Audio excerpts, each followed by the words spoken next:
Oke, dimulai dari ini dulu. Definisi wahyu dulu. Ya, silakan Umi. Buka Baik, premis. bismillahirrahmanirrahim. Ini gimana PK-nya? Aku nggak ngerti loh ini. Enggak, nanti Uni ini. Kamu Arum sama Cahaya jangan berisik ya, Nak. Bentar. Kayak gini ya. Terima gitu ya. Oke. Ya, silakan. Oke, assalamualaikum warahmatullahi wabarakatuh. Teman-teman, kali ini saya ingin menjabarkan pewahyuan atau pemberian firman atau transmisi atau esensi pewahyuan kitab suci, yang mana kita percaya bahwa kitab suci ini adalah kitab atau peraturan-aturan atau kehendak Tuhan yang diberikan kepada para nabinya, kemudian informasi ini sampai kepada kita, yang kita yakini terjaga, kita yakini benar adanya, yang kita yakini sesuatu yang sangat-sangat betul-betul datang dari Tuhan. Nah, sebelumnya saya akan coba untuk menjelaskan dulu sedikit apa sih definisi wahyu. Nah, karena di sini kita berhadapan dengan teman kita Kristen, yaitu Elia, teman-teman, maka fair rasanya saya membawa data universal ya dalam ranah diskusi ini. Maka saya bawa data dari apa sih definisi wahyu menurut baik itu pihak Kristen ataupun pihak Muslim.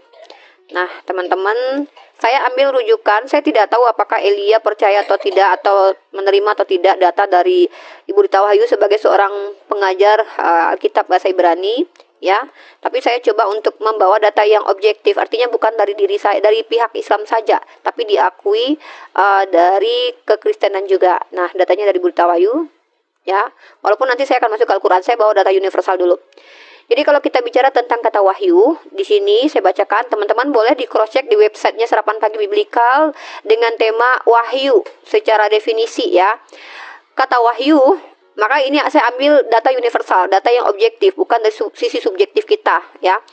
Wahyu menurut Kamus Besar Bahasa Indonesia adalah petunjuk dari Allah yang diturunkan hanya kepada para nabi dan rasul melalui mimpi dan sebagainya.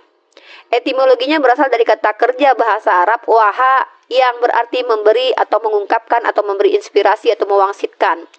Nah, padanan kata bahasa Ibraninya dalam kata wahyu ini adalah kata khazon. Nah, yang diterjemahkan dengan kata wahyu yang bermakna penglihatan. Karena berasal dari kata kerja khazah, melihat, memandang, mengamati. Dan teman-teman tahu sendiri ya, kalau kitab Perjanjian Baru teman Kristen itu yang adalah penglihatan penampakan dari Yohanes di Pulau Patmos itu disebut sebagai kitab wahyu.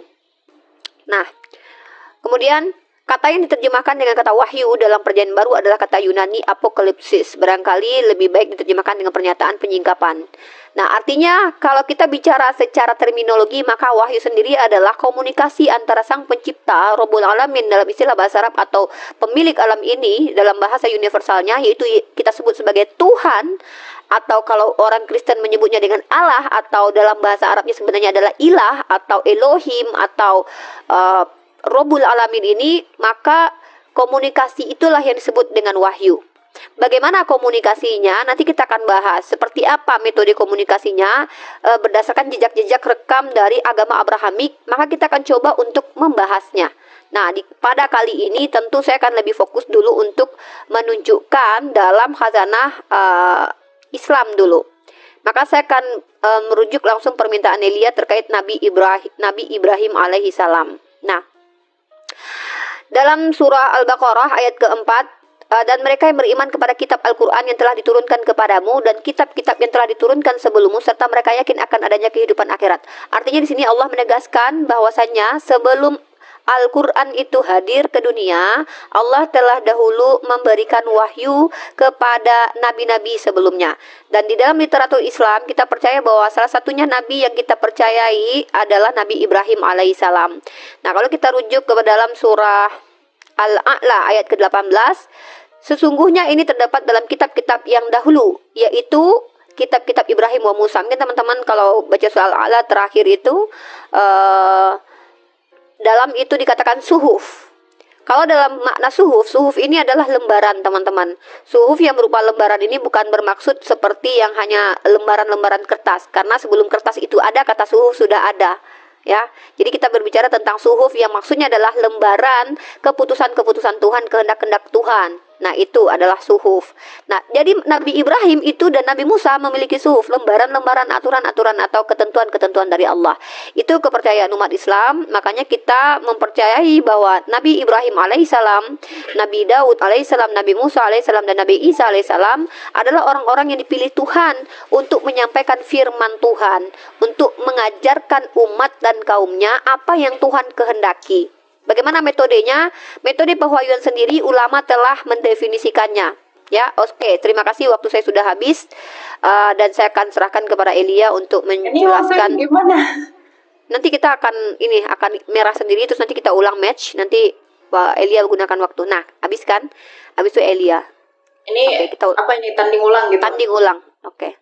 Terima kasih ya. Kita lanjut tanding ulang. Silakan Elia. Oke, shalom teman-teman, selamat malam ya. Terima kasih juga buat Uni udah mau diskusi dengan saya malam hari ini. Jadi tema kita pada malam hari ini itu adalah esensi pewahyuan Abrahamik. Nah, esensi itu sendiri kan artinya adalah hakikat atau inti. Kenapa wahyu itu diberikan? Jadi kalau tadi Uni memberikan definisi wahyu, ya itu adalah wahyu secara umum, betul, kita tidak menolak itu. Tapi yang paling penting adalah sebelum wahyu itu tadi kan Uni memberikan pemaparan bahwa wahyu itu seperti lembaran-lembaran aturan-aturan. Tentu sebelum adanya aturan-aturan di dalam lembar-lembaran ada yang disebut dengan wahyu lisan. Dan apa yang terdapat dalam wahyu lisan itu, itulah yang akan kita ikat di dalam topik kita pada malam hari ini. Nah, esensi dari pewahyuan kepada Abraham itu adalah masalah janji. Misalnya kalau kita lihat dari dalam Kejadian, di dalam Taurat ya, Kejadian 15 ayat 18 dikatakan, pada hari itulah Tuhan mengadakan perjanjian dengan Abram serta berfirman, kepada keturunanmu lah kuberikan negeri ini, mulai dari sungai Mesir sampai ke sungai yang besar itu, sungai Efrat. Jadi kekristenan itu adalah sebuah iman, kepercayaan yang memang diberikan atau ada untuk menghayati betapa janji Allahnya Abraham, Ishak dan Yakub itu digenapi di dalam. Maka iman kekristenan itu selalu konsisten untuk mempertahankan posisinya sebagai iman yang menerima janji atas Abraham. Nah, jadi esensi dari pewahyuan dalam iman kekristenan itu secara khusus adalah mengenai janji. Kalau di dalam Taurat, kalau kita lihat di dalam kitab para nabi, Allahnya Abraham, Ishak dan Yakub yang disebut sebagai Allah yang sejati itu menurunkan dan akan menjanjikan Mesias sebagaimana yang dikatakan atau dijanjikan kepada Adam dan Hawa, bahwa keturunannya akan meremukkan kepalamu dan engkau akan meremukkan tumitnya. Dan itu digenapi oleh Kristus Yesus Tuhan. Artinya finalitas pewahyuan setelah Kristus menurut Lukas 16 ayat 16 bahwa hukum Taurat dan nubuatan kitab para nabi itu selesai sampai tampilnya Yohanes Pembaptis. Dan sejak saat itu kerajaan Allah yang datang dari Sang Injil itu sendiri diberitakan bagi dunia. Maka hukum Taurat dan nubuatan kitab para nabi itu sudah selesai di masa Kristus. Artinya setelah Kristus tidak boleh ada lagi yang mengklaim dirinya sebagai suatu sentralitas janji yang diberikan kepada mereka. Karena janji itu sudah datang, Kristus sudah memegang tiga jabatan yang membuat dia atau disebut sebagai Mesias. Yesus disebut sebagai Mesias dalam pengertian dia adalah raja dari keturunan Daud, dia adalah imam dari jalur Melkisedek, dan dia adalah nabi sebagaimana yang dijanjikan kepada Musa. Jadi esensi pewahyuan agama Abrahamik dari kitab Tauratnya adalah kitab yang paling tua untuk menyatakan siapa itu Abraham adalah keselamatan dan keturunan yang gilang gemilang.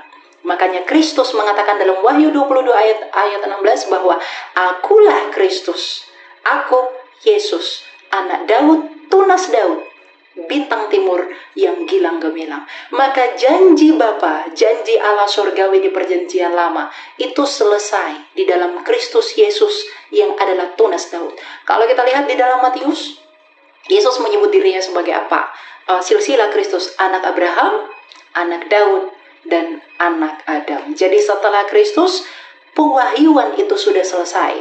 Maka Kristus menutupnya di dalam Matius 28 ayat 19 bahwa karena itu pergilah, jadikanlah semua bangsa muridku dan baptislah mereka dalam nama Bapa, Putra, dan Roh Kudus. Ayat 20 dikatakan, dan ajarlah mereka melakukan segala sesuatu yang kuperintahkan kepadamu. Jadi setelah Kristus, pewahyuan itu tidak ada lagi. Kenapa? Karena esensi pewahyuan itu sudah genap, sudah terpenuhi. Karena di dalam Kejadian menurut Taurat 15 ayat 18 itu adalah perjanjian mengenai keturunannya yang akan menjadi Mesias. Saya tidak tahu apakah dalam iman Uni mengenal konsep mesianik seperti yang dipaparkan oleh Taurat mengenai keturunan Mesias yang akan datang dari keturunan Sarah. Makanya dia disebut sebagai Allahnya Abraham, Ishak, dan Yakub. Tetapi dalam iman kekristenan, janji itu telah selesai, keselamatan itu telah dinyatakan, karena itulah pokok utama dari pemberitaan Injil dan Kitab Suci. Oke, terima kasih. Oke, waktunya sudah habis. Nanti kita, waktunya habis. Oke, ada 3 poin yang saya catat sebelum saya menanggapi, sebelum waktunya dijalankan. Tadi Elia menjelaskan esensi tentang pewahyuan dalam perspektif Kristen. Kemudian ada keterkaitan antara keselamatan dan berkaitan juga dengan keturunan dan janji. Mungkin dari saya 3 hal itu yang ingin saya tanggapi. Walaupun ini sepertinya jauh dari apa yang saya harapkan, yaitu transmisi kitab suci sendiri ya. Bagaimana proses perjalanan wahyu itu. Tapi nanti saya harap kita punya waktu untuk menjabarkan perjalanan panjang kitab suci itu. Karena saya sebenarnya tidak mau menyentuh ranah ayat-ayat yang akan ditafsir oleh kita berdua. Saya lebih cenderung ke bagaimana teknis kitab suci itu bisa diterima secara ilmiah dari ring 1 sampai ke kita, baru nanti masuk ke dalam ayat-ayat pembuktiannya. Begitu. Tapi tidak apa-apa, karena ada 3 poin yang memang saya perlu untuk tanggapi ke Elianya sendiri, yaitu pertama tentang esensi wahyu yang dijelaskan oleh Elia. Tapi kalau saya tadi ada prolog yang ingin disanggah atau ditanggapi, silahkan ya. Silahkan dicatat sendiri sama Elia. Uni lanjut saja, kita flow it, let it flow aja. Jadi Uni mau berargumen apapun silakan. Ya, saya coba menanggapi dulu ya. Oke, silakan. Tadi ada penjelasan esensi pewahyuan menurut Elia itu adalah berkaitan dengan janji. Sebagai seorang yang juga membaca kitab sucinya teman-teman Kristen, saya akui memang di situ tertulis bagaimana Tuhan berjanji kepada Abraham. Bahkan janji itu tidak satu arah, tetapi kalau kita baca ada 2 arah dari Abraham, di mana janji itu akan diberikan Tuhan jikalau Abraham pun memenuhi janjinya. Yaitu apa? Kita tahu teman-teman, salah satu yang poin plus pentingnya adalah perjanjian pertama Abraham dengan Tuhan. Kalau Elia, saya mungkin tahu ayatnya karena saya juga sering membaca ayat ini, bahwa Tuhan akan menjanjikan tanah Kanaan dan juga Tuhan akan berjanji akan menjadi Tuhan untuk Abraham dan keturunannya, asal Abraham juga mengikuti janji apa yang diperintahkan Tuhan. Yaitu apa? Kalau kita bicara Abraham harus mengikuti hukum khitan atau disunat, bukan rohani tapi jasmani teman-teman. Dimana hukum jasmani ini yang disunat ini, itulah caranya supaya Abraham bisa mendapatkan janji Tuhan itu. Dari mana Uni Rifa bisa seperti itu menangkapnya? Mungkin kalau masalah janji Elia, Al-Quran juga membicarakan tentang janji ya. Dalam surah Al-Baqarah ya, kalau Al-Quran lebih ke Bani Israel, perjanjian Allah dengan Bani Israel ya. Ya, saya bacakan ayat Al-Quran terkait tentang perjanjian antara Allah Subhanahu wa Ta'ala dengan Bani Israel. Dan di sini esensi janjinya apa? Janjinya adalah Allah berikan hukum, Bani Israel ikuti, maka Allah berikan reward. Kalau tidak diikuti, maka punishment akan berlangsung. Seperti itu. Poinnya seperti itu saja. Oke, tidak dilihat apakah dia hanya karena Bani Israel, tidak. Karena qadar Allah di situ Allah menceritakan bagaimana Allah mengangkat Gunung Tursina untuk mengadakan perjanjian dengan Bani Israel. Mungkin saya bacakan ayatnya. Sebentar ya. Saya hafal ayat, cuman takut salah nanti. Bentar.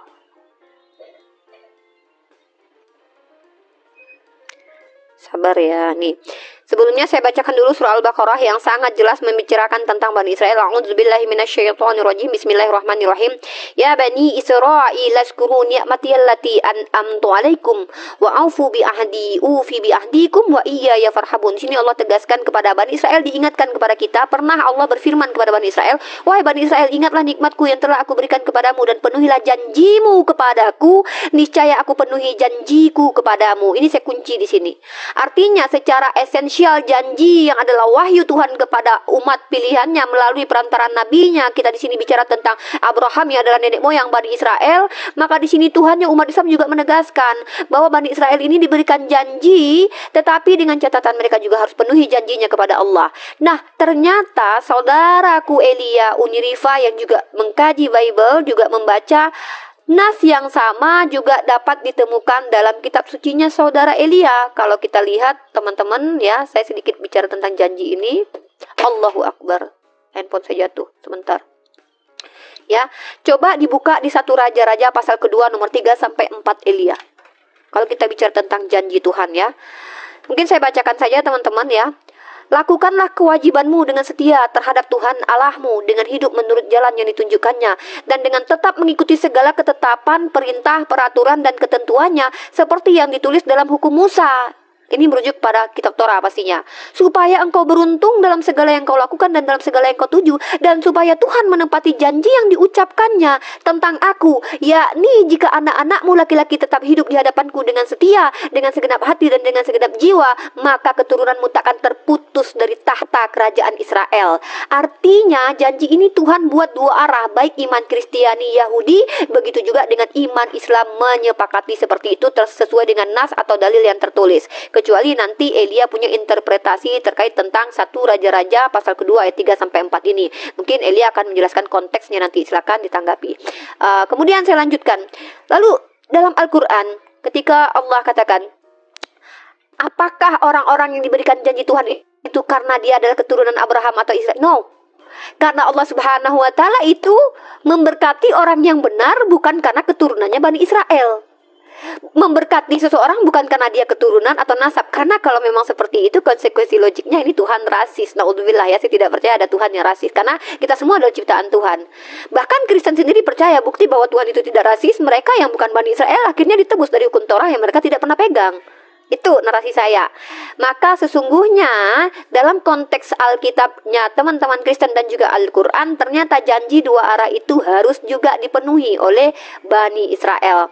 Nah, lalu bagaimana dengan perjalanan panjang Bani Israel? Kita akan mengadakan pembuktian bahwa ternyata janji Tuhan tidak layak lagi diberikan kepada Bani Israel, tapi nanti kita buktikan setelahnya.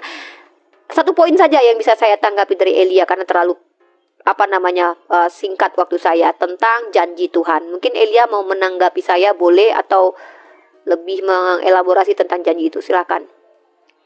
Silakan Elia. Baik, sebuah argumentasi yang cukup baik ya. Tapi sebenarnya begini, kalau kita berbicara tentang esensi pewahyuan itu artinya adalah apa sebenarnya inti, hakikat dari yang diwahyukan. Kalau kita misalnya melihat di dalam Kejadian 17 ya, dikatakan begini oleh Abraham. Sekiranya Ismail hidup di hadapanmu. Tetapi Allah berfirman, bukan demikian, melainkan Sarah, istrimu itulah yang akan melahirkan anak laki-laki bagimu. Engkau akan menamai dia Ishak atau Yitzhak. Dan aku akan menetapkan perjanjianku dengan dia menjadi perjanjian yang kekal untuk keturunannya. Keturunan siapa? Ishak.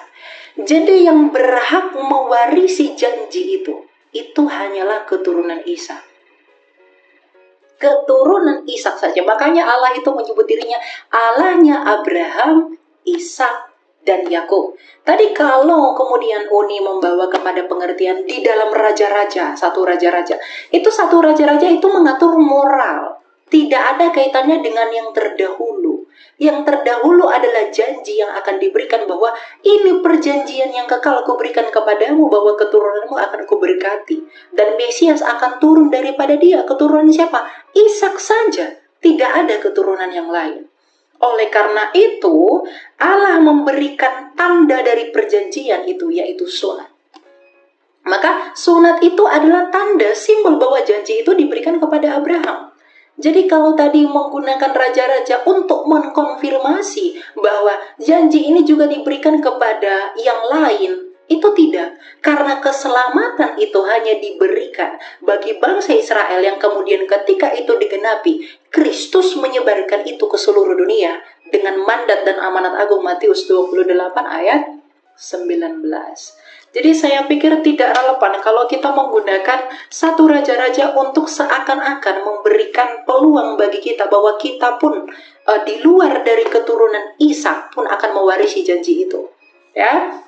Nah, lalu kita lihat di dalam Kejadian 17 ayat 20 dikatakan begini, tentang Ismail aku telah mendengarkan permintaanmu, aku memberkatinya, membuatnya beranak cucu dan sangat banyak, baginya dilahirkan 12 raja, dan aku akan membuatnya menjadi bangsa yang besar. Namun perjanjianku akan kutetapkan dengan Ishak, yang akan dilahirkan Sarah bagimu tahun depan pada waktu seperti ini. Setelah selesai berfirman kepada Abraham, Allah naik meninggalkan Abraham.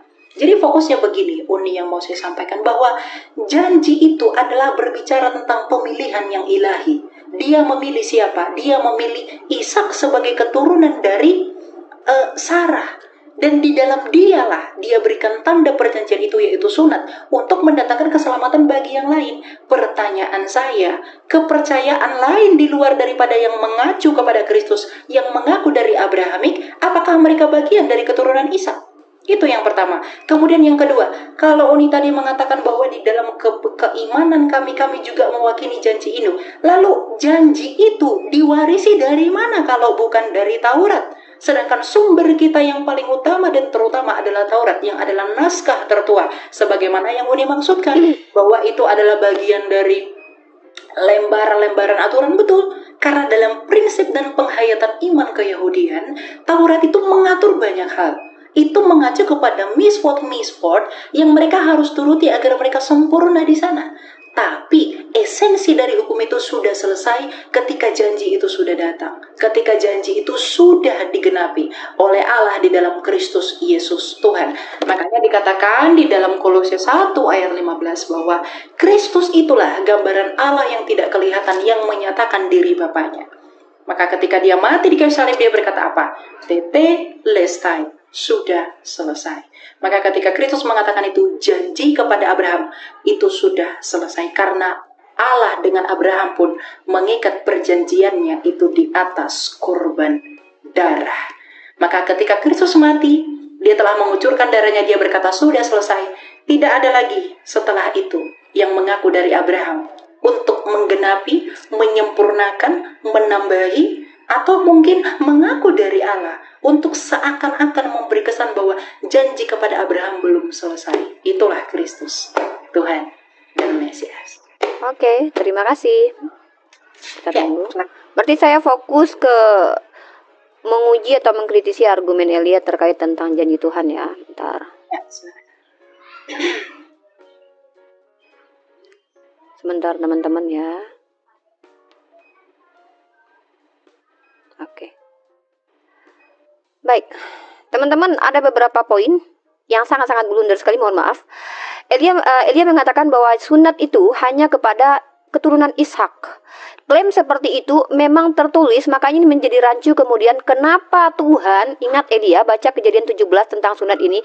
Inilah perjanjianku yang harus kamu pegang, perjanjian antara aku dan kamu serta keturunanmu, yaitu setiap laki-laki di antara kamu harus disunat, haruslah dikerat kulit katanmu, dan itulah akan menjadi tanda perjanjian antara aku dan kamu. Anak yang berumur 8 hari haruslah disunat, yakni setiap laki-laki di antara kamu turun-temurun, baik yang lahir di rumahmu maupun yang dibeli dengan uang dari salah seorang asing, tetapi tidak termasuk keturunanmu.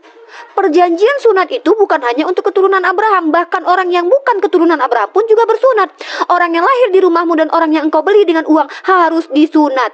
Maka dalam dagingmu lah perjanjianku itu menjadi perjanjian yang kekal. Itu poin penting ya, bantahan bahwa perjanjian sunat itu hanya diberikan kepada keturunan Abraham. Lalu bagaimana mungkin Elia mengatakan bahwa sunat itu hanya boleh dilakukan oleh keturunan Ishak. Nah, sementara bahkan ya, Kejadian pasal 17 ayat 14. Dan orang yang tidak disunat, yakni laki-laki yang tidak dikerat kulit katanya, maka orang itu harus dilenyapkan dari antara bangsa orang-orang sebangsanya. Bangsa apa pada waktu itu Bani Israel belum ada? Bangsa apa? Di antara bangsanya, kalau ada orang tidak bersunat, dia harus dimusnahkan. Karena dia telah mengingkari perjanjianku. Ini masih di dalam fase belum muncul keturunannya dari Bani Israel, teman-teman. Ini masih di zamannya Abraham. Apa kata Tuhan di zaman Abraham? Kalau tidak bersunat, baca Kejadian 17 nomor 14. Lagi-lagi ya, bahwa ini merujuk, nampak sekali ada kontradiksi iman antara yang diyakini bahwa ini hanya merujuk kepada keturunan Ishak saja, tetapi ternyata di ayat lain juga ditujukan untuk orang lain. Kemudian kita baca lagi, dan semua orang dari isi rumah Abraham, baik yang lahir di rumahnya maupun yang dibeli dengan uang dari orang asing, disunat bersama-sama dengan dia. By the way, Ismail juga termasuk yang disunat. Kemudian kita baca lagi Kejadian pasal 34 nomor 22. Ini saya sedang membantah argumentasi bahwa perjanjian kekal itu hanya diberikan kepada keturunan Ishak ya. Namun hanya dengan syarat ini orang-orang itu setuju tinggal bersama-sama dengan kita, sehingga kita menjadi satu bangsa, yaitu setiap laki-laki di antara kita harus disunat seperti mereka bersunat. Lagi-lagi orang asing pun bersunat, teman-teman ya. Kemudian kalau kita lihat Keluaran pasal 12 nomor 48. Tetapi apabila seorang asing telah menetap padamu dan mau merayakan Paskah bagi Tuhan, maka setiap laki-laki yang bersama-sama dengan dia wajiblah disunat.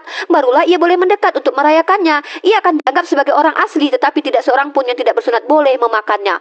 Poin-poin di sini adalah bantahan terhadap argumentasi bahwa hukum kekal Tuhan, perjanjian kekal Tuhan itu hanya diberikan kepada anak keturunan Ishak. Itu poin saya. Nah, sekarang bagaimana? Saya ingin merujuk kepada firman Tuhan. Firman Tuhan adalah ketetapan-ketetapan Tuhan yang diberikan kepada para nabi. Saya akan tunjukkan bahwa bukan hanya dari Bani Israel, nabi-nabi di dalam kitab keyakinan orang-orang Yahudi, teman-teman. Saya akan buktikan di dalam literatur Britannica, teman-teman ya. Salah satu.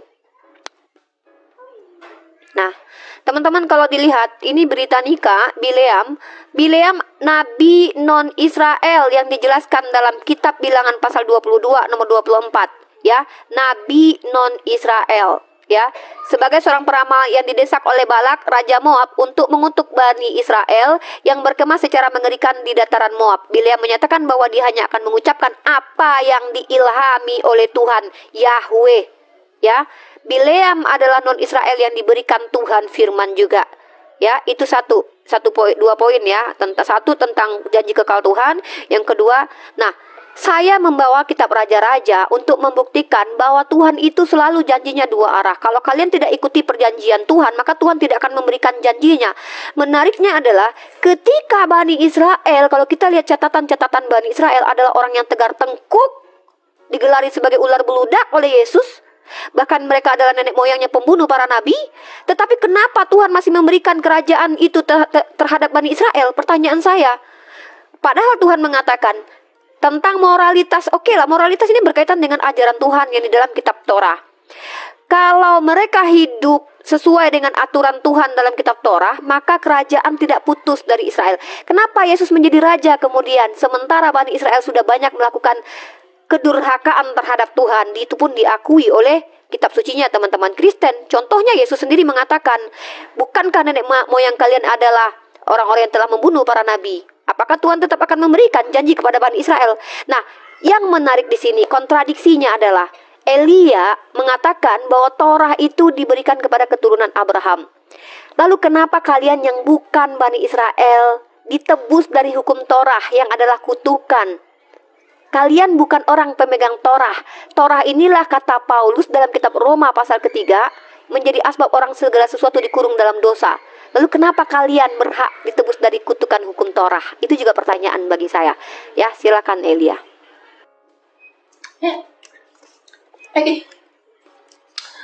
Oke, bentar ya. Oke, begitu. Baik, Oni, ada beberapa hal yang harus saya tanggapi. Tadi kalau Oni mengatakan bahwa keturunan bangsa lain itu juga mendapatkan janji itu, tapi sepertinya Oni sama sekali tidak memahami esensi wahyu Tuhan di dalam Taurat. Dikatakan begini ya, bahwa perjanjianku dengan dia menjadi perjanjian kekal dengan keturunannya. Jadi perjanjianku yang kekal itu hanya diberikan bagi Ishak, bukan Ismail. Dan tadi Uni mengatakan keturunan Ismail juga mendapat janji. Oh, tentu tidak. Kenapa? Tuhan telah menyanggahin itu. Dia berkata begini tentang Ismail, ya, aku telah mendengarkan permintaanmu. Aku membuatnya beranak cucu dan sangat banyak.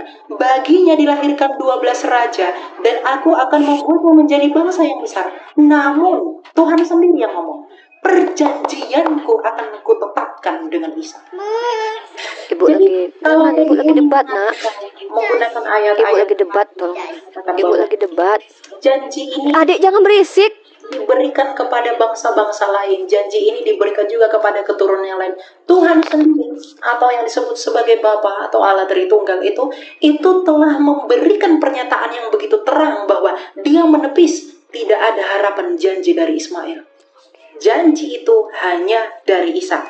Kalau kita baca dalam Kejadian 17 ayat 21, Tuhan dengan jelas berkata, namun perjanjianku akan kutetapkan dengan Ishak yang akan dilahirkan Sarah bagimu. Saya pikir ayat ini sudah terlalu cukup untuk membantah apa yang disebut oleh Uni Rifa tadi, ya. Jadi tidak ada pembenaran bahwa di luar daripada Ishak itu tidak mungkin ada janji yang datang untuk menyelamatkan. Lagi pula, janji itu juga didasari oleh Allah, itu atas korban darah kepada Abraham. Di dalam Kejadian 15, ya, bahwa Abraham itu akan memiliki keturunan yang begitu besar, yang gilang gemilang. Nah, salah satunya adalah Daud yang menurunkan Mesias. Nah, jadi memang janji itu hanya diberikan kepada keturunannya Ishak, yang nanti menurunkan Yakub, yang kemudian Yakub akan memperanakkan Israel atau 12 suku bangsa Israel. Jadi di luar dari Yakub janji itu tidak diberikan. Kalau kemudian tadi Uni mengatakan sunat pun itu ada di bangsa-bangsa lain atau sunat pun itu berlaku bagi bangsa lain. Sekarang kita tidak berbicara tentang sunat itu berlaku atau tidaknya karena itu adalah tanda. Tapi poin yang saya mau elaborasi adalah masalah janji itu. Wahyu itu diberikan kepada siapa? Keturunan Ishak. Jadi kalau Uni mengatakan ada keturunan lain yang bisa membantu ini, tentu itu tidak bisa dibenarkan. Nah, kemudian kamu ditebus oleh Taurat. Tidak ada bahkan dalam penghayatan iman keyahudian orang ditebus dengan Taurat. Taurat itu menjadi kutuk bagi kita. Kenapa? Karena kita tidak bisa sempurna melakukan Taurat itu. Tapi oleh karena standar Taurat, maka Kristus yang mati dengan taatnya dia kepada Taurat, Galatia 4 ayat 4, bahwa dia tunduk kepada hukum Taurat dan takluk dan sempurna melakukan itu dan tanpa berdosa, maka kesempurnaannya yang diukur oleh standar Taurat itu membawa kita kepada kebenaran dan pembenaran. Oleh karena itu, ketika kita beriman kepada Kristus, beriman kepada Tuhan dan Mesias yang memang dijanjikan, karena dia memang keturunan dari Abraham melalui Ishak, bukan Ismail, maka keselamatan itu kita peroleh. Makanya Kristus mengatakan sudah selesai, tidak boleh ditambah-tambah. Nah, jadi esensi dari pewahyuan itu adalah peneguhan janji itu sendiri kepada keturunan Abraham, Ishak, dan Yakub. Nah, sekarang kita lihat mengenai Kristus. Apa dikatakan dalam Matius 1 ayat 1, ya. Ayat 1, ayat 2 sampai 6 dikatakan begini. Inilah silsilah Yesus Kristus, anak Daud, anak Abraham. Abraham memperanakkan Ishak. Ishak memperanakkan Yakub, Yakub memperanakkan Yehuda dan saudara-saudaranya. Jadi memang janji itu yang hanya diberikan bagi bangsa Israel yang memang nantinya akan mengerucut kepada Mesias. Karena sejak mulanya pun, sejak kejatuhan manusia ke dalam dosa, Tuhan itu memberi janji. Apa? Janji yang meremukkan kepala ular, dan ular itu akan meremukkan tumit. Dan semuanya itu dalam penghayatan iman kekristenan sudah final ketika Kristus memberikan dirinya di kayu salib dan dia mengalahkan maut dengan bangkit pada hari ketiga. Janji selesai. Gitu ya. Ya, silakan Noni. Oke.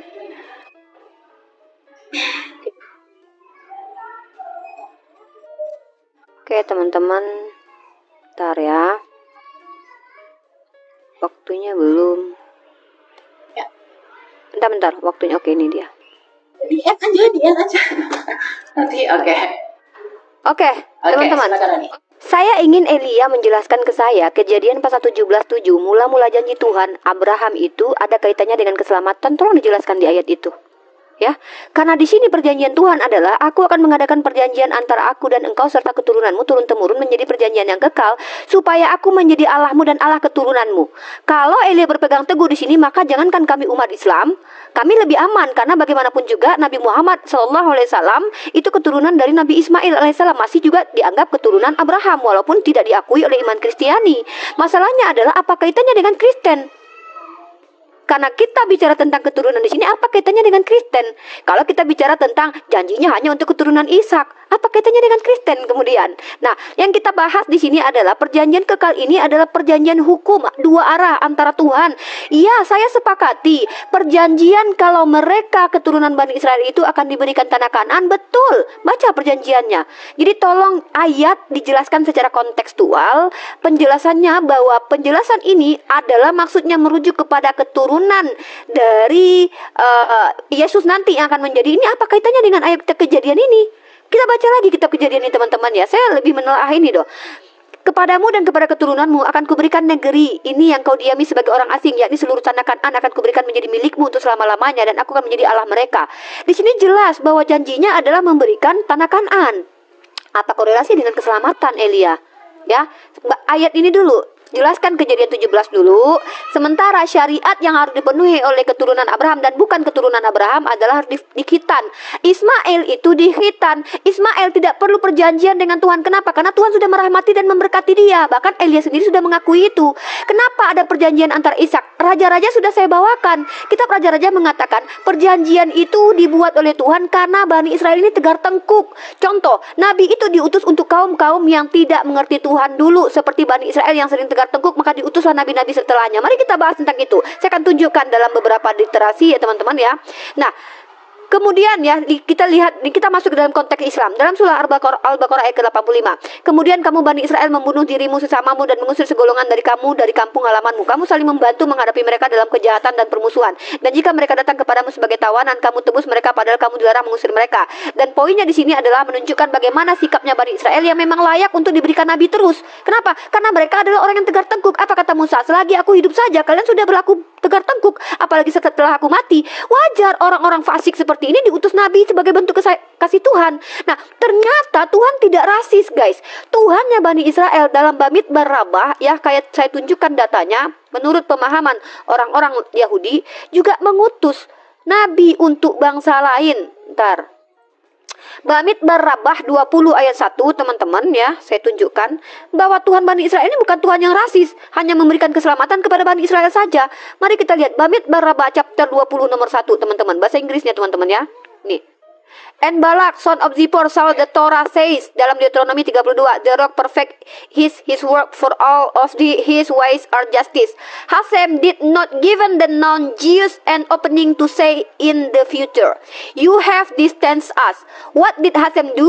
Just like he set up king and and prophet for the Jews. Begitu juga ya ketika Tuhannya Bani Israel memberikan raja, nabi atau orang-orang inilah ya kepada orang Jews, he set this up for the non-Jews. Dia juga memberikan hal yang sama kepada non-Jews. He set up Solomon is a king He set up Solomon as a king over the Jews and the entire earth. Ya, maksudnya di sini saya ambil poin di sini bahwa orang Yahudi sendiri mempercayai Hashem itu tidak rasis, tidak hanya memberikan keselamatan. Nabi-nabi tidak diutus hanya untuk orang Bani Israel, bahkan mengirim juga nabi-nabi dari bangsa lain untuk bangsa lain juga. Itu poin saya ya. Nah, kemudian itulah saya tunjukkan Bileam itu juga nabi dari non Israel. Nah, saya bawa raja-raja tadi bukti bahwa apakah benar Tuhan yang disembah oleh Elia adalah Tuhan yang rasis, hanya memberikan keselamatan kepada keturunan Abraham, tapi kemudian menyelamatkan Bani Edom, orang tidak berkulub, di satu abad kemudian, abad pertama kemudian. Di abad-abad sebelum Yesus lahir, Tuhan hanya menyelamatkan Bani Israel. Tiba-tiba di abad pertama, orang yang tidak berkulub, orang yang tidak mengenal Torah diselamatkan Tuhan. Artinya ada perbedaan doktrin ya, yang kontradiksi penjelasan Elia. Ketika Elia mengatakan bahwa keselamatan itu hanya untuk Bani Israel atau datang dari Bani Israel, tapi tiba-tiba kita lihat, apakah ada nabi dari Kirene? Ada, coba lihat dalam Kisah Para Rasul, bahwa ada nabi dari Kirene yang bukan Bani Israel. Ini kita lihat ya. Saulus, kemudian waktu habis. Sorry. Masih ada. Mati Uni yang kita cintai ini. Masih ada 2,51. Habis. Aku udah udah habis. Nanti setelah aku ini kita udah 2 putaran. 2 putaran lagi baru closing. Oke, ya. Bentar ya. Uni lanjut aja. Oh ya, oke. Ini Elia ya. Oke. Oke, gitu ya. Oke.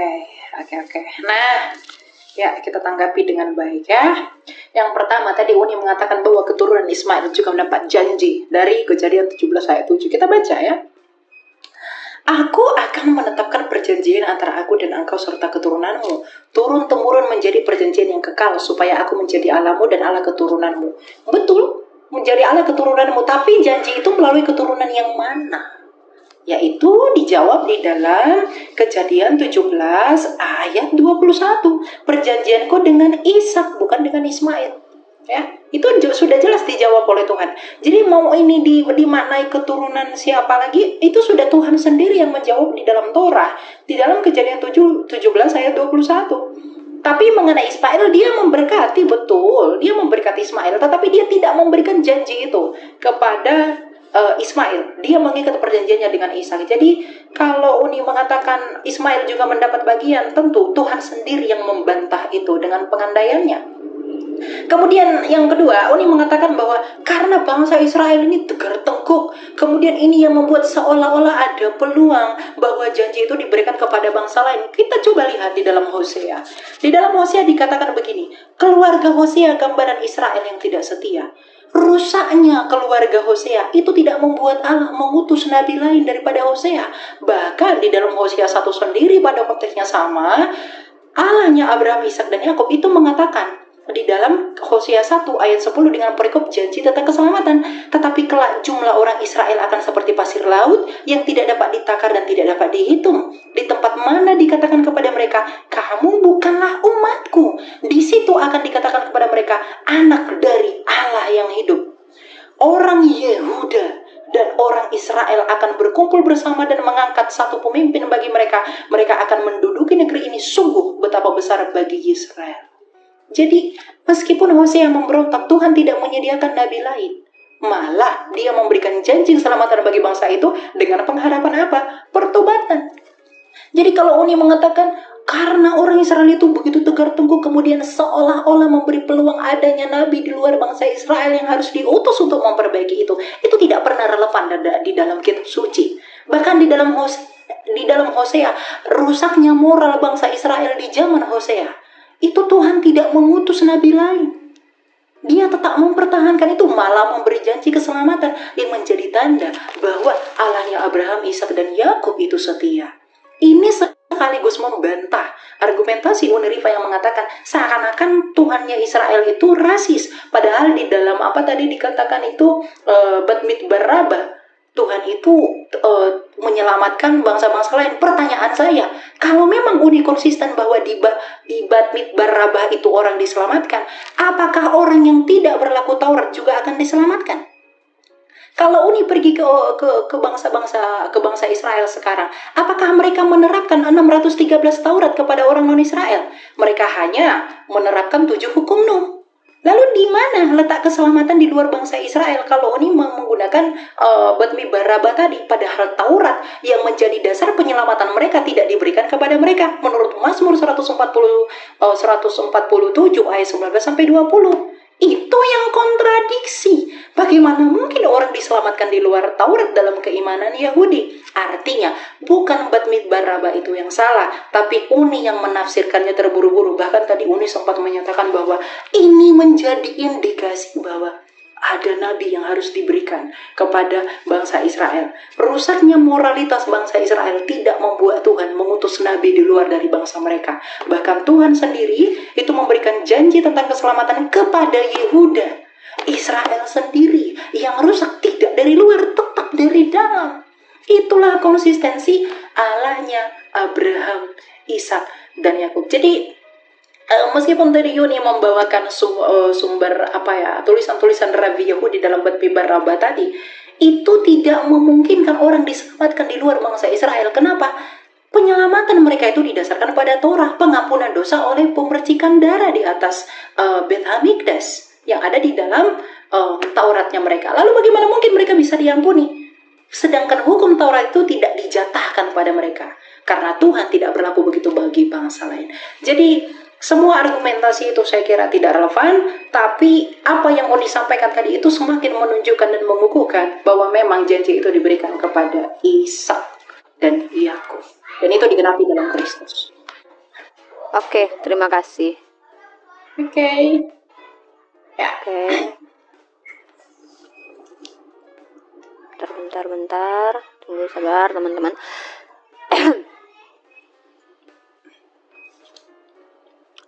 Oke, ini dia. Ini putaran keempat ya. Ya. Oke. Teman-teman, ini sangat blunder juga ya saya katakan. Kenapa? Pertama, saya tadi mengajak Elia untuk membahas janji sunat itu, korelasinya dengan keselamatan. Elia membawa Abraham di awal. Saya sebenarnya temanya kan transmisi kitab suci, tapi akhirnya kita menuju kepada wahyu dari Abraham.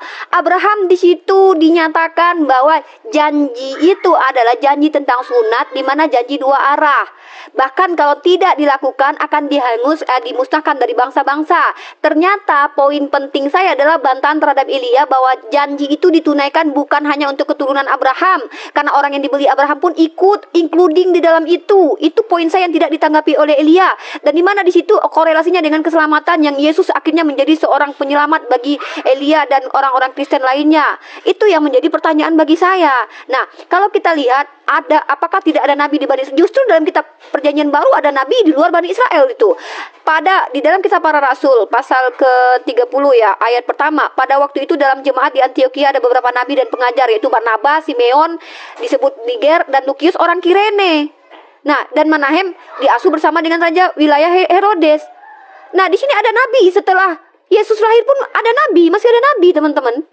Nah, dan ini yang saya katakan, Hagar itu diusir bukan karena, ini saya katakan ya, ini mohon maaf, konsekuensi menjatuhkan Tuhan yang sangat rasis. Ketika Sarai melihat Hagar bermain dengan Ishak, Sarai tidak mau berbagi warisan dengan Ismail. Itu poin pentingnya juga, teman-teman harus baca dalam kitab Kejadian. Disitulah Sarai mengusir Hagar dengan Ismail, karena Sarai tidak mau berbagi warisan. Dan Tuhan menurut iman Kristiani dan Yahudi membenarkan ketidakmauan Sarai berbagi warisan dengan Ismail. Sementara bilangan pasal 21, kalau tidak salah ayat 15 tentang hak kesulungan anak. Hak kesulungan anak dari istri yang tidak dicintai tidak boleh digantikan dengan istri yang tidak dicintai, dengan istri yang dicintai. Walaupun Ismail itu anak yang dari istri yang tidak dicintai, harusnya menurut Ulangan atau bilangan 21 ayat 15 yang diatur oleh kitab Torah, tidak boleh digantikan dengan hak kesulungan ke Ishak. Tapi tiba-tiba coba lihat teman-teman, begitulah dalam iman Kristen dan Yahudi menukarnya bahwa yang mendapatkan hak kemudian adalah Ishak. Padahal dalam kitab mereka sendiri diatur hak kesulungan anak. Jadi intinya di sini adalah, kalau saya melihat, saya tidak menafikan Yahudi tidak menyukai Ismail, Kristen tidak menyukai Ismail, karena kitab Yahudi ini adalah kitab yang ditulis oleh orang-orang Yahudi. Jadi kalau ada isinya yang lebih menguntungkan kepada mereka, itu hal wajar. Anehnya teman-teman Kristen mengatakan bahwa keselamatan datang dari Bani Israel, tetapi justru Yesus sendiri bukan Israel secara nasab. Yesus adalah anak seorang wanita Israel. Buktinya kalau wanita tidak bisa menjadi nasab, Yakub itu punya 13 anak. Kenapa yang disebut Bani Israel hanya 12 orang? Kenapa Dina tidak disebut sebagai Bani Israel? Karena dia perempuan. Tapi Yesus yang konon katanya mewarisi janji dari Tuhannya Elia, justru lahir tanpa bapak yang Yahudi. Tapi kalau kita lihat silsilahnya, dipaksakan silsilahnya dari bapak tirinya, yaitu Yusuf. Jadi doktrin Elia yang mengatakan bahwa keselamatan itu dari Bani Israel dan menyematkan Israel itu kepada Yesus, itu blunder sendiri dalam silsilahnya kitab Elia. Coba perhatikan, apa kaitannya Yesus dengan Israel? Kalau memang nasab itu bisa kepada seorang wanita, kenapa Dina tidak dikatakan Bani Israel? Kenapa 12 suku saja Bani Israel, sementara Yakub punya anak 13? Ya, itu juga pertanyaan saya. Nah, kita kembali ke tema transmisi kitab suci. Sebenarnya sudah jauh sangat melenceng dari transmisi kitab suci, bahkan tidak menyentuh bagaimana ring satu kita, Yesus ke Elia, Nabi Muhammad ke saya, mentransfer kitab suci itu tidak tersentuh. Justru kita lebih membahas perjanjian Tuhan dengan Abraham yang bahkan tidak diikuti oleh orang Kristen karena memang mereka tidak mendapatkan hak untuk mengikuti menurut Elia.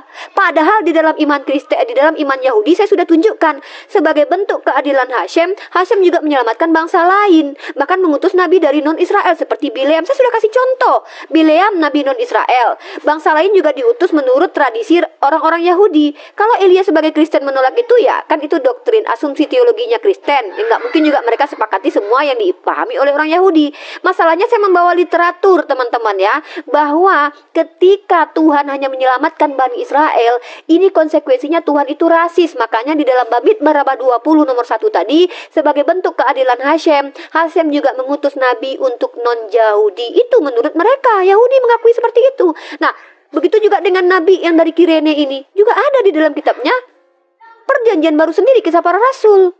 Nah, jadi saya bingung dengan Elia ini. Standing point Elia mengatakan bahwa keselamatan itu datang dari Bani Israel. Sementara Yesus itu tidak bisa dikatakan Bani Israel karena dia bukan anaknya Bani Israel. Karena nasab itu dari laki-laki, bukan dari perempuan. Sementara silsilah dalam kitab PB itu justru dari bapak tirinya yang tidak ada kait-mengait dengan Yesus. Mungkin itu saja. Terima kasih. Oke. Oke, bentar ya. Saya minum dulu. Silakan. Oke. Aduh. Panas. Saya pengen kita tuh lebih fokus sih. Di transmisi kitab suci nggak tersentuh loh, Dek. Proses perjalanan panjang kitab suci. Gini Uni. Atau part selanjutnya aja. Iya, nanti kita buat kapan lagi Next ya. kita. Karena kita kan bahas gini, lisan dulu yang menimbulkan tulisan. Gitu toh, ya kan, jadi janji. Oke. Saya paham. Oke. Jadi nanti kita sepakati bahwa ada perbedaan antara kita tentang janji Tuhan, tetapi kalau tentang transmisi nanti berarti Elia minta waktu lagi nanti, berarti ya minta time lagi. Next mungkin. Kira-kira minggu ini atau minggu depan. Karena materinya sudah saya siapkan. Saya juga sibuk Uni ya. Jadi ya saya tidak seperti Uni yang memasak rendang, nggak ada pesanan jual gitu ya. Saya nggak terlalu sibuk tapi rezeki berlimpah, itu sih alhamdulillahnya. Ya alhamdulillah ya. Oke. Kementar dulu ya, saya buka dulu.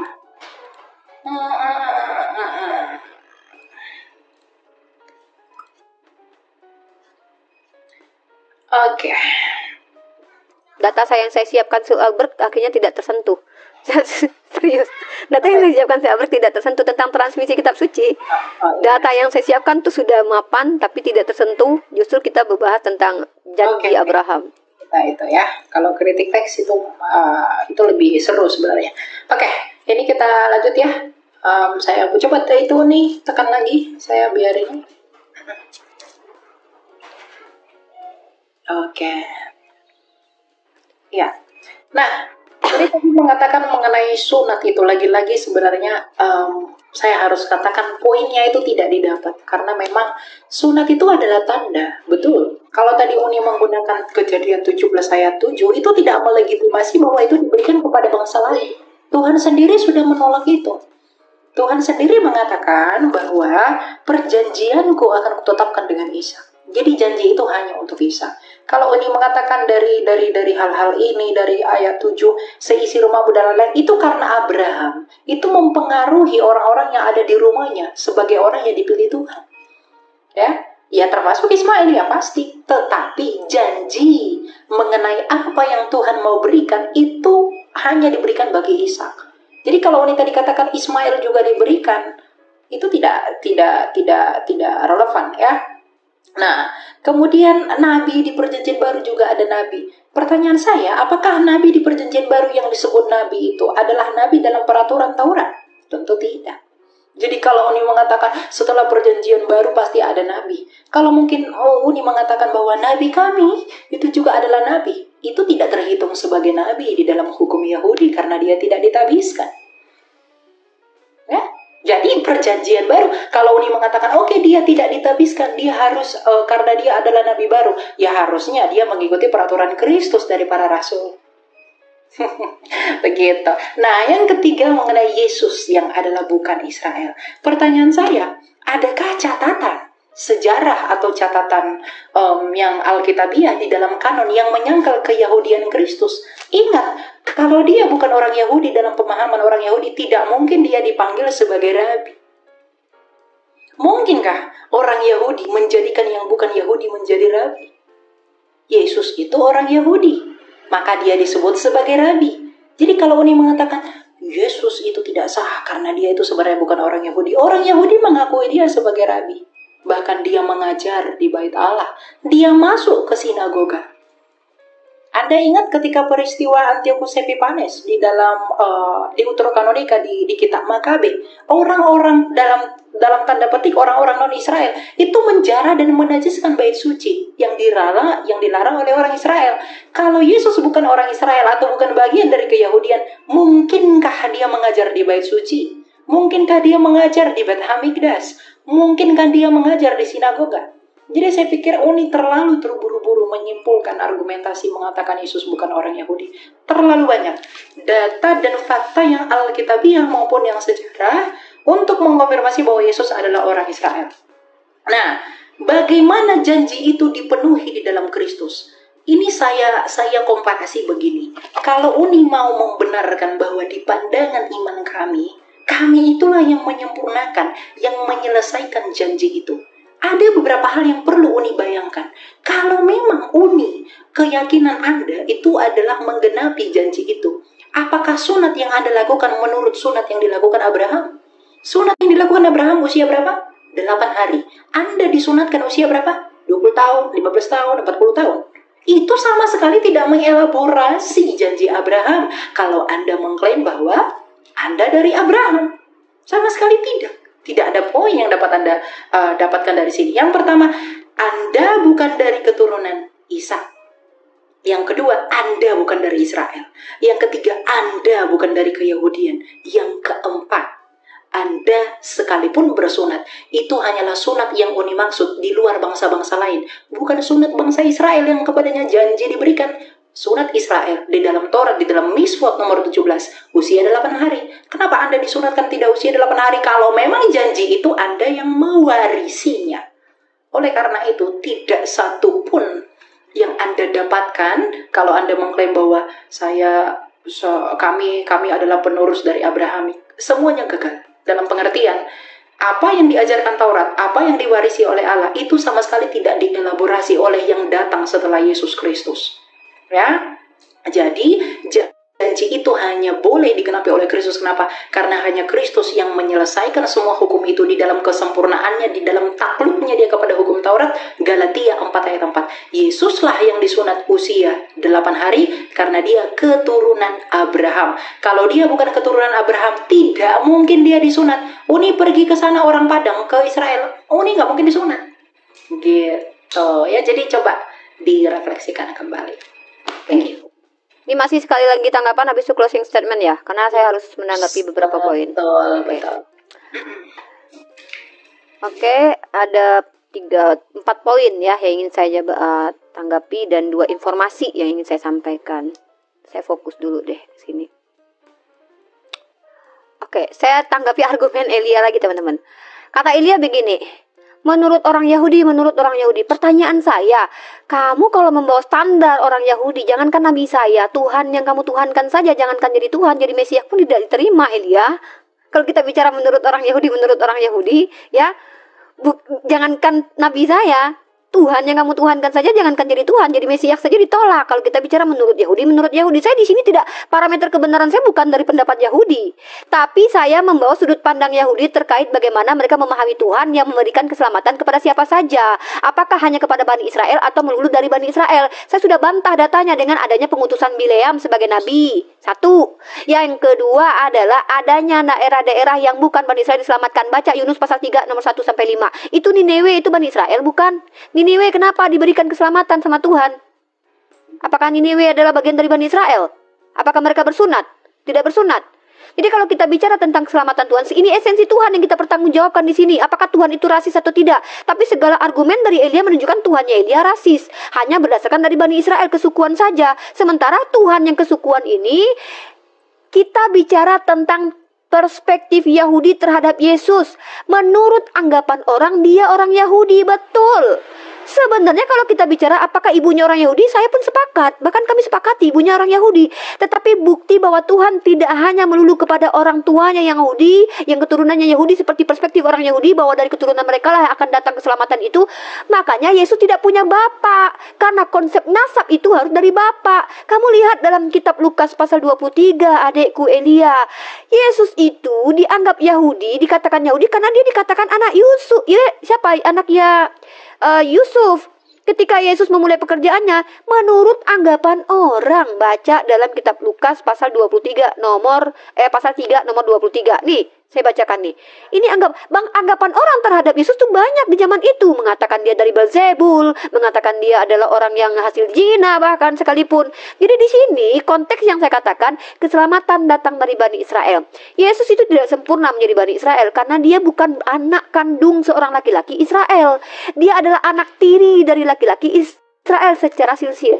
Dalam kitab kamu di Perjanjian Baru, coba kamu baca silsilah baik Matius ataupun Lukas, dia menjadi keturunan Israel atau sampai ke Daud karena bapak tirinya yang tidak ada korelasi dengan kenasapan. Ya, nah, teologi tentang kitab Kejadian. Ini aku yang nge-lag ya? Atau gimana? Ya, jadi gitu ya. Ya, intinya jadi ada kontradiksi dari doktrin yang sampaikan Elia dengan realitas yang terjadi. Bahwa satu, ada nabi yang diutus dari Bani Israel. Kedua, ada bangsa yang diselamatkan di luar Bani Israel, yaitu bangsa Ninewe. Yang ketiga adalah bahwa Yesus secara nasab itu tidak bisa dikatakan Bani Israel kalau memang menggunakan konteks perjanjian kekal keturunan Abraham tadi. Karena secara nasab gagal Yesus sebagai Bani Israel karena dia bukan dari anak bapak atau laki-laki dari Bani Israel. Saya tidak katakan dia bukan orang Bani Israel atau Yahudi. Saya akui bahwa perempuan ibunya itu makanya dia dikatakan Ibnu Maryam. Tapi kalau kita bicara nasab, tidak ada nasab itu dari perempuan, Elia, ya. Karena nasab itu dari bapaknya. Makanya saya kasih contoh. Bani Israel itu punya berapa orang? Yakub itu punya ada berapa anak? Ada 13. Kenapa cuma disebut 12 Bani Israel? Kenapa Dina tidak disebut? Dikarenakan nasab itu hanya kepada lelaki. Ini menjadi rancu. Doktrin iman Yahudi dengan Kristen itu sudah berantem, kemudian ditambah dengan doktrin yang datang kemudian yang mengaku-ngaku bahwa Yesus itu adalah silsilahnya sampai ke Daud melalui jalur Yusuf. Itu sebuah kebohongan publik loh, mengatakan bahwa Yesus adalah anak Bani Israel melalui jalur Yusuf. Karena secara realitas baik saya sebagai muslimah dan Elia sebagai Kristen mengakui bahwa dia bukan anak laki-laki Israel karena dia tidak punya bapak, ya, itu. Jadi pernyataan bahwa Yesus adalah keturunan Bani Israel itu adalah anggapan orang, ya. Dalilnya pun jelas dalam Lukas pasal 3 nomor 23. Dan saya bacakan sekali lagi ya. 1 Raja-Raja pasal 2 ayat 3 sampai 4. Lakukanlah kewajibanmu dengan setia terhadap Tuhan Allahmu dengan hidup menurut jalan yang ditunjukkannya dan dengan tetap mengikuti segala ketetapan, perintah, peraturan dan ketentuannya seperti yang tertulis dalam hukum Musa, yaitu Torah, teman-teman ya, supaya engkau beruntung dalam segala yang kau lakukan dan semoga Tuhan menepati janji yang diucapkannya tentang aku, yakni jika anak-anak lakimu hidup tetap di hadapanku dengan setia, dengan segenap hati, dengan segenap jiwa, maka keturunanmu takkan terputus dari tahta kerajaan Israel. Menariknya adalah orang-orang Bani Israel sudah banyak melakukan kemaksiatan termasuk Salomo. Teman-teman ya, Salomo sendiri, sorry, aduh, ini bermasalah ini laptop aku. Halo, tes. Jadi teman-teman kalau dilihat ya, berapa kali Bani Israel mengingkari, bahkan Salomo sendiri yang anak Daud itu mengingkari kesepakatan dengan Tuhan dengan menyembah kepada dewa lain. Apakah Tuhan yang berkata kalau kau penuhi janji, aku penuhi janji, tiba-tiba memenuhi janji walaupun Salomo tidak memenuhi janji tersebut? Ini kan akhirnya Tuhan esensinya ternista kemudian ya, tidak konsisten dengan janjinya. Terima kasih. Ini closing statement atau masih tanggapan? Ini kita udah bukanlah nanti kan aku lagi baru Uni, baru aku lagi. Jadi sekarang aku nanggapin Uni, nanti Uni closing statement, baru aku lagi closing statement, gitu. Oke, pas ya? Oke. Boleh. Duh, sebentar yang di YouTube. Aduh. Bentar Elia, jangan lanjut dulu, bentar. Enggak, ini Uni di YouTube. Iya. Putus. Uni mau sampaikan di YouTube dulu nih. Putus dia. Aduh. Oh, terputus ternyata. Ya, sambungkan dulu, sambungkan. Ya. Bentar ya guys, bentar ya, lihat terputus saya di YouTube. Kenapa Bikin sesi 2. habis baterai? Bukan, apa namanya, wifi ini tiba-tiba berpindah ke wifi yang satu lagi. Oh, gitu. OBS-nya jadi terputus. Ya biarkan dulu dia ya teman-teman ya. Bentar. Ini Biar dulu. saya semuanya biar nggak ada yang dipotong-potong nanti. Ini dokumentasi ini penting bagi saya. Waktunya jalan terus belum? Waktunya belum. Belum. Kita belum menjalankan waktu kok. Ini sesi tanggapan masih atau closing statement? Tanggapan lah, nanti Oni closing Tanggapan. baru aku closing lagi. Kan apa? Bentar ya. Duh, saya bikin sesi kedua dulu deh, Elia bentar. Oke, sebentar suaranya kedengaran. Duh, ini kalau sendirian ini adminnya pada nggak. Apa ya teman-teman ya, kita ingat juga sambil poin-poin Oni tadi saya udah dapet semua ya. Kita oh ya.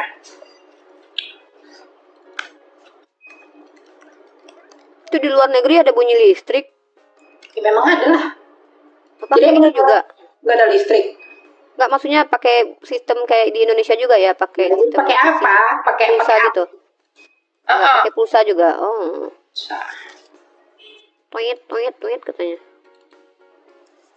Bentar. Saya ulang kirimin lagi. laporan dan Oni.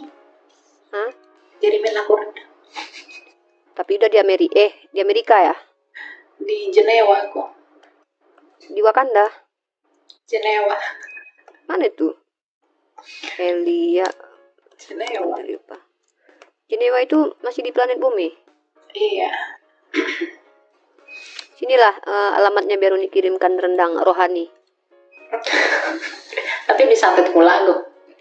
Ya kan pasti Uni kasih racun lah. Uni mau menguji keimanan kamu. Katanya barang siapa yang beriman. Oke, gimana? Udah enggak? Entar dulu, sebentar lagi. Kan orang Kristen kalau diuji keimanannya dia bisa nggak mati makan racun. Iya, saya udah dicoba. Ntar aku prolog dulu aku prolog dulu di YouTube aku. Teman-teman yang di YouTube mohon maaf ya teman-teman ya. Aku minta maaf dengan sangat minta maaf kepada teman-teman yang di YouTube ya. Momen penting diskusi dengan Elia ini tema tidak sesuai ya, transmisi kitab suci jauh panggang dari api, tapi tidak apa-apa. Elia janji nanti kita akan bahas transmisi kitab suci. Semoga dia tidak menghilang di lautan api ya, karena kemarin hampir berkali-kali aku kejar dia lewat Joseph gitu. Elia, bener ya, janji lo Elia, janji laki-laki lo. Transmisi kitab suci selesaikan lo sama Uni. Ya ini nggak ada sama sekali transmisi kitab suci ini. Ini masih interpretasi ayat teman-teman. Di bawah malah asumsi teologi. Seharusnya Oni ngerti kalau esensi wahyu berarti inti dari wahyu. Oni seharusnya ngerti itu. Ya, inti dari wahyu menurut asumsi teologi Elia. Yang Kristen yang berbeda dengan kita kan inti dari wahyu Abraham. Iya. Bukanlah Abraham itu dipahami oleh 3 agama. Udah. Tunggu dulu.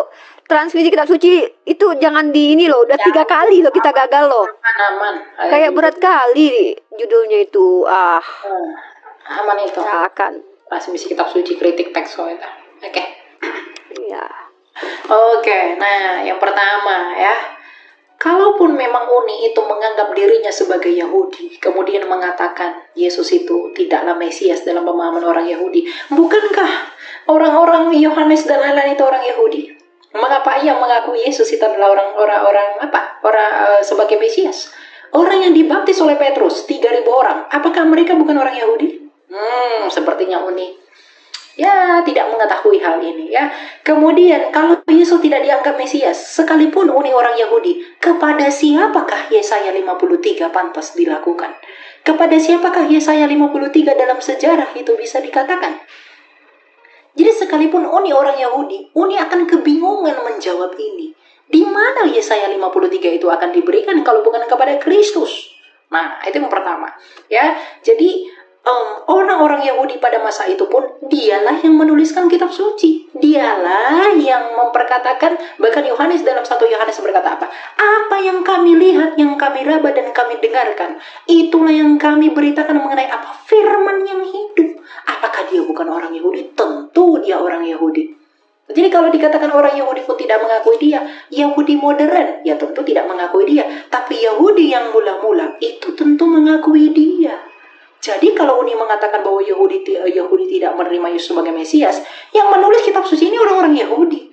Paulus, rabi Yahudi. Kurang apa Paulus, anak dari murid dari Rabban Gamaliel, seorang yang begitu cerdas.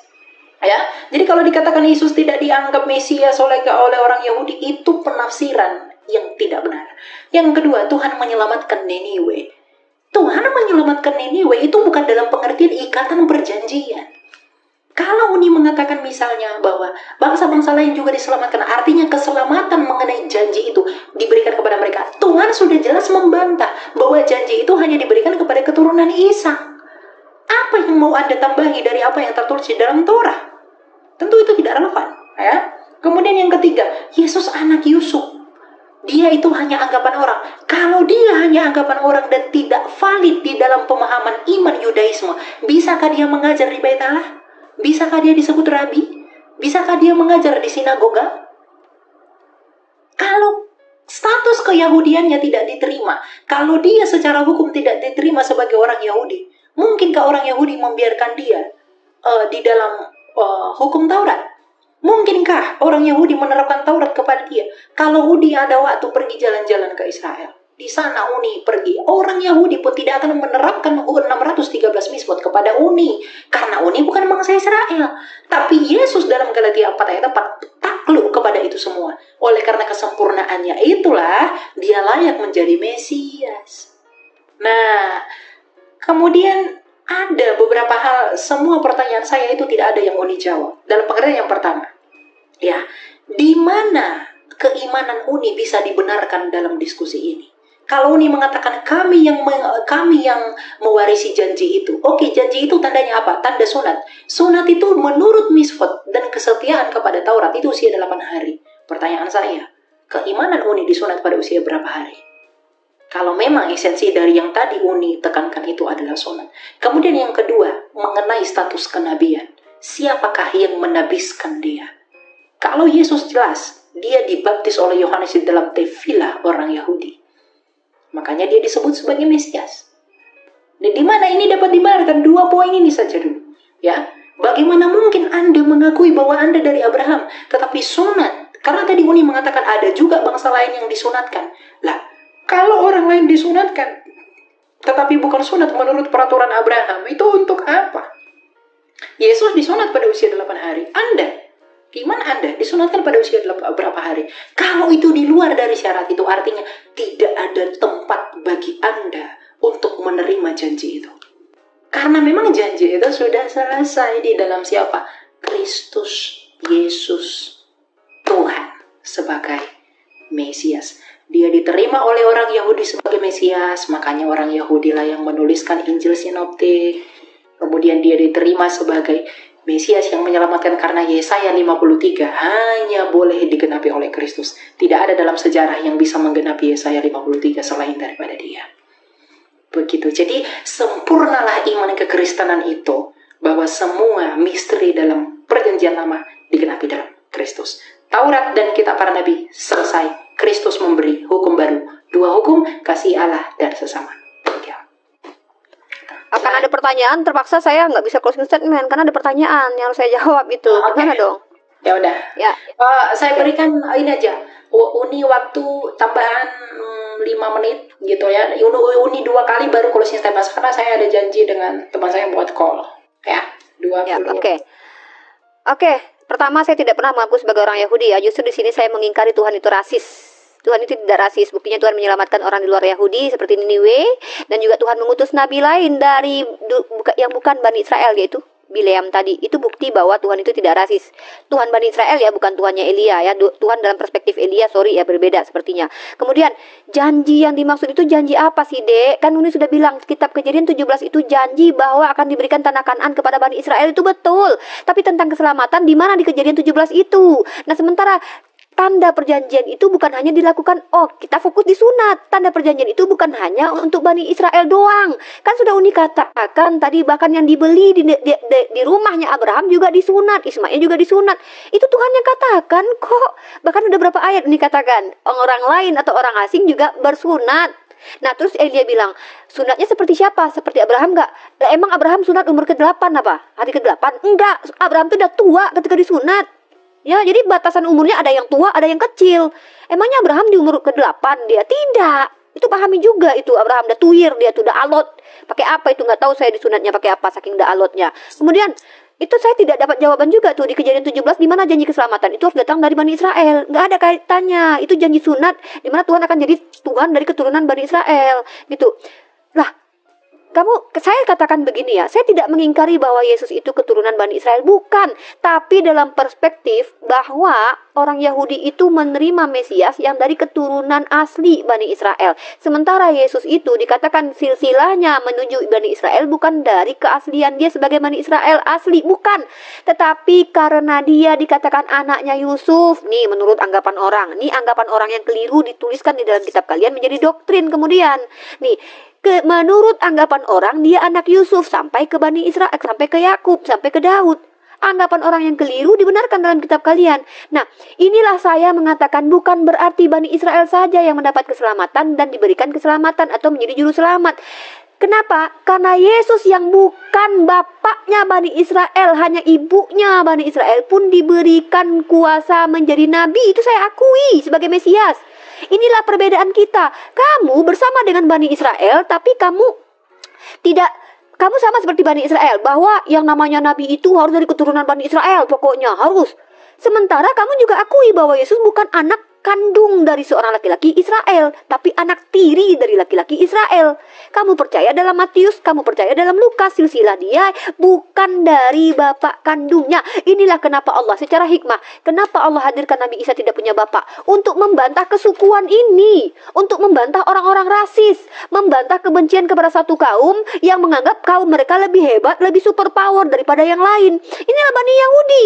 Orang-orang Yahudi bukan hanya sekedar tegar tengkuk. Lalu kamu bilang kamu percaya kepada Paulus. Inilah herannya saya dengan kamu. Saya lebih mengikuti Yesus. Kata Yesus apa? Hati-hati dengan ragi Farisi, kaum munafik.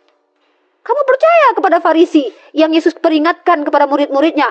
Hati-hati dengan Farisi munafik. Dan kamu menganggap perkataan Paulus itu benar ketika dia mengaku bertemu dengan Yesus. Inilah ngerinya kalian gitu loh.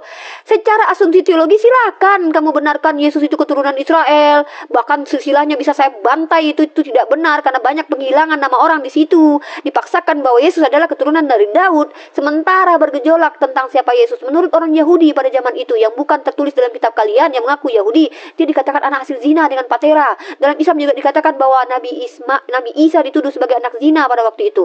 Nah, oke, saya fokus ke dalam Al-Quran. Esensi wahyu, sudah saya katakan, kata wahyu itu hanya muncul dalam Al-Quran, sayang. Dari kata waha. Dari esensi wahyu adalah komunikasi Tuhan dengan hambanya yang disebut dengan nabi atau rasul, di mana mereka diperintahkan kalau nabi untuk dirinya sendiri, kalau rasul untuk umatnya. Untuk apa?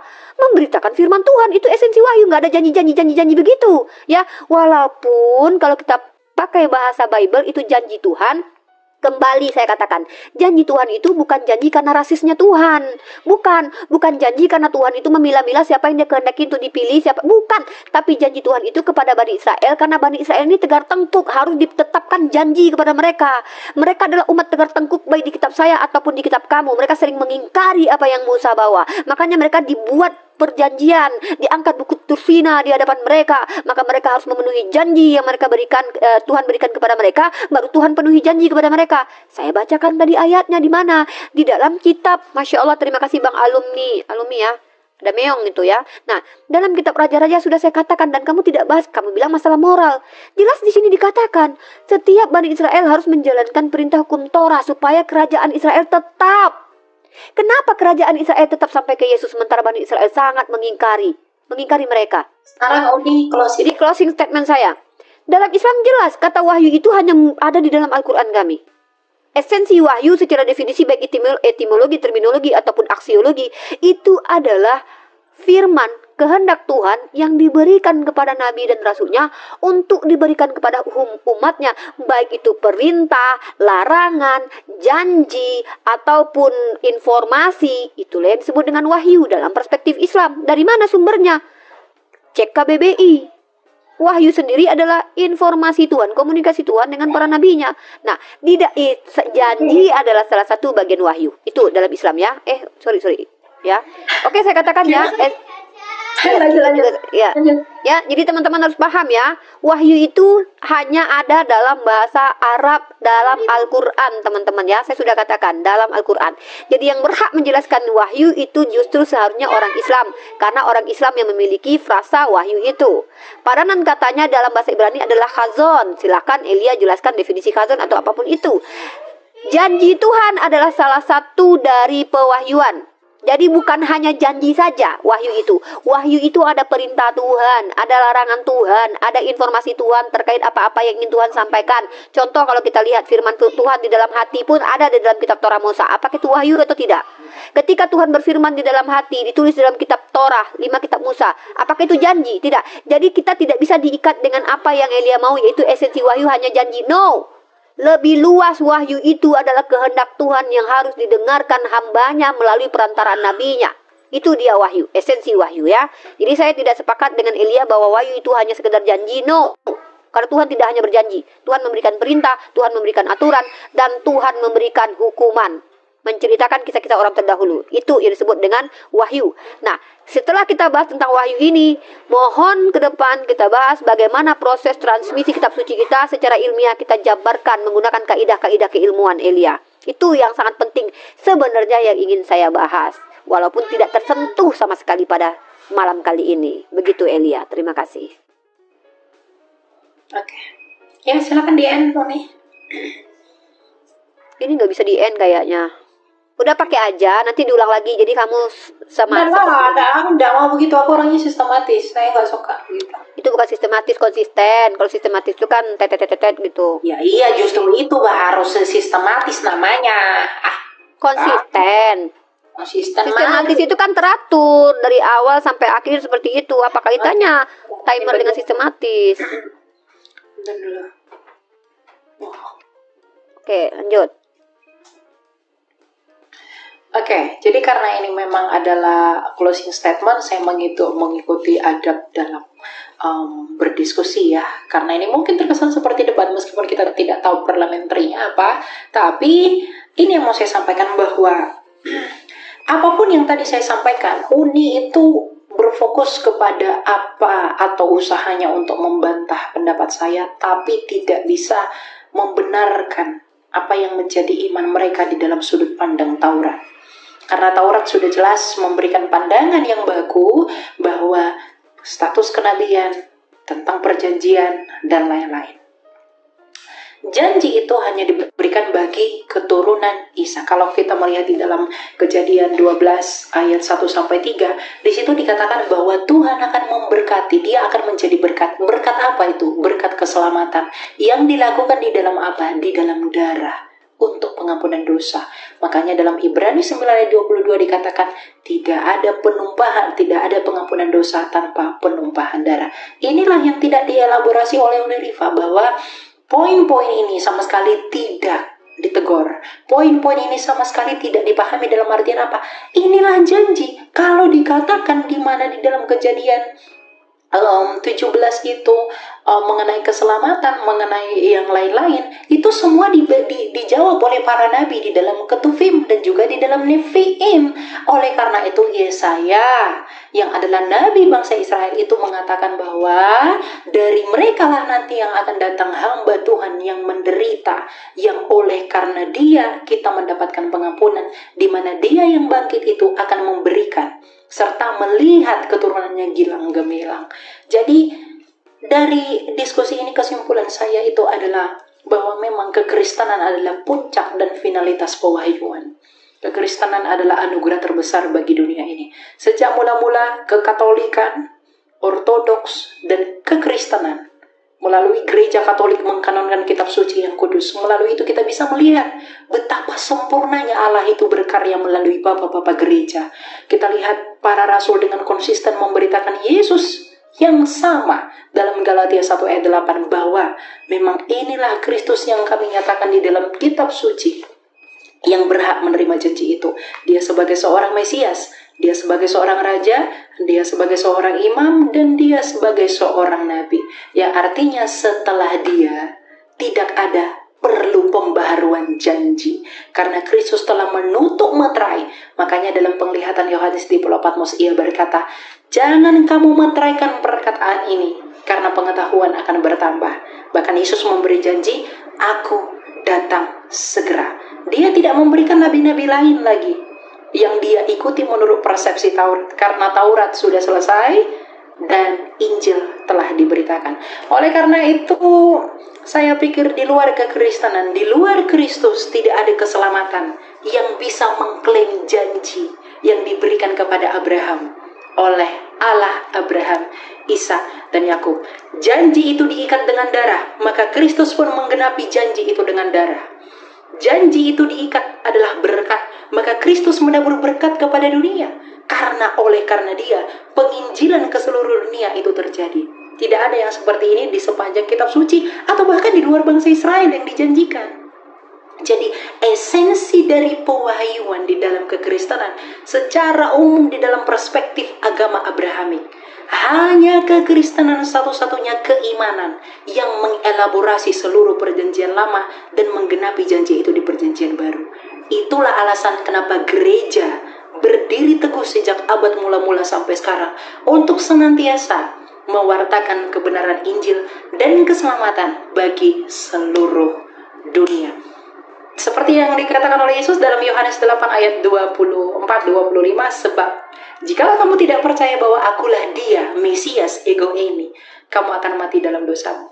Datanglah dan percayalah pada Yesus, karena untuk apa engkau memiliki seluruh dunia, tapi engkau tidak punya hidup. Sia-sialah semuanya itu. Maranatha, Tuhan memberkati. Ya. Oke. Ya. Berarti belum bisa ditentukan jadwal tentang transmisi kitab suci berarti ya? Ya. Gitu ya. Jadi lewat DM berarti. Oke, terima kasih buat Elia. Mohon maaf kalau ada kata-kata Uni yang salah yang menyinggung perasaan. Fokus buat Elia ya. Kalau umat Kristen yang lain ya terserah lah. Baik pun saya tetap juga mereka akan tersinggung ya. Tapi kalau ini karena Anda adalah pendiskusi, maka saya fokus kepada Anda. Jika ada mungkin kata-kata saya yang tidak mengenakan ya, itu hal yang dalam ranah dialektika, mudah-mudahan dimaklumi ya.